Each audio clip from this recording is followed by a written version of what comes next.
இப்போ பார்த்தீங்கன்னா நம்ம மணப்பாறை பக்கத்தில் வீரப்பூர் கிராமத்துக்கு பக்கத்தில் உள்ள படுகளம்ங்கிற ஏரியாவில் படுகளம் நிகழ்வு நடக்குது. இப்போ பார்த்தீங்கன்னா நூற்றுக்கணக்கான பேர் வந்து படுகளம் ஆயிருக்காங்க.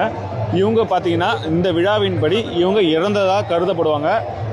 சிறுமணி நேரங்களுக்கு இவங்களை எழுப்புறது பார்த்தீங்கன்னா ஒரு கன்னி பெண்ணு வந்து தீர்த்தம் தெளித்து எழுப்பி உயிர் தர்றதா ஒரு ஐதீகம் இந்த விழா நடத்துகிறாங்க தலைமுறை தலைமுறையாக. ஐயா வணக்கம் ஐயா, சொல்லுங்க இது என்ன நிகழ்வு நடந்துட்டு இருக்கு? படுகளம்ங்க. சரிங்க. இது வந்துங்க 101, 107, 115 இந்த மாதிரி உழுவுங்க, ஒத்தப்படையில் உழுவுங்க. இதுல வந்துங்க ஒரு கன்னி பொண்ணுங்க இந்த கூட்டத்துல வந்துங்க, இந்த கூட்டத்தில் ஆயிரக்கணக்கான கூட்டத்தில் ஏதோ ஒரு கன்னி பொண்ணு வருங்க. அந்த கன்னி பொண்ணு வந்துங்க இங்க இருந்து தீர்த்த கலசம் அந்த கன்னி பொண்ணு தானே வந்து எடுக்கணுங்க. நாங்க யாருமே இத்தனை பேர் இருக்கிறோம், யாரும் சொல்ல மாட்டோம். அந்த பொண்ணா வந்துங்க அந்த தீர்த்தத்தை எடுத்து இப்படி 3 ரவுண்டு வந்துங்க அந்த தீர்த்தம் தொழிற்சாத்தை எந்திரிப்பாங்க. அப்பதான் உயிர் வர ஒரு ஐதீகம். கிட்டத்தட்ட பாத்தீங்கன்னா 5 ரூபா வந்திருக்காங்க.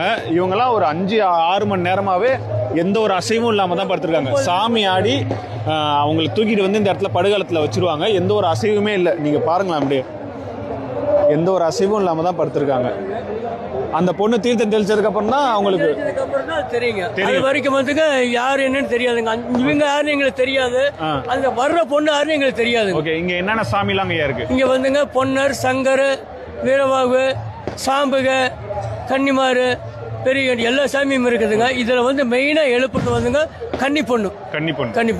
இப்ப பாருங்க, இப்ப இந்த வெடிச்சத்தம் கேக்குதுங்களா, இந்த முத்துப்பல்லாக்கு வந்துட்டு இருக்குதுங்க. தீர்த்தம் வரும். முத்துப்பல்லாக்குல தீர்த்தம் வருங்க. அந்த தீர்த்தம் மறையில வந்துங்க இன்னும் நிறைய படுகள் உழுகுங்க. இன்னும் உழுகுங்க.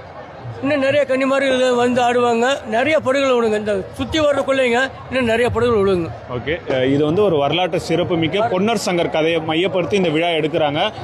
ரொம்பவே ஒரு சூப்பரான விழா. அந்த கொங்கு நாட்டிலேருந்து நிறைய பக்தர்கள் வருவாங்க. திருச்சி மாவட்டம், கரூர் மாவட்டத்திலேருந்து நிறைய பக்தர்கள் வந்து கலந்துப்பாங்க. எல்லாமே நள்ளிரவுல தான் நடக்கும். அதாவது 10 மணிலேருந்து அதிகாலை 5 மணி வரையுமே இந்த விழா நடக்குங்க.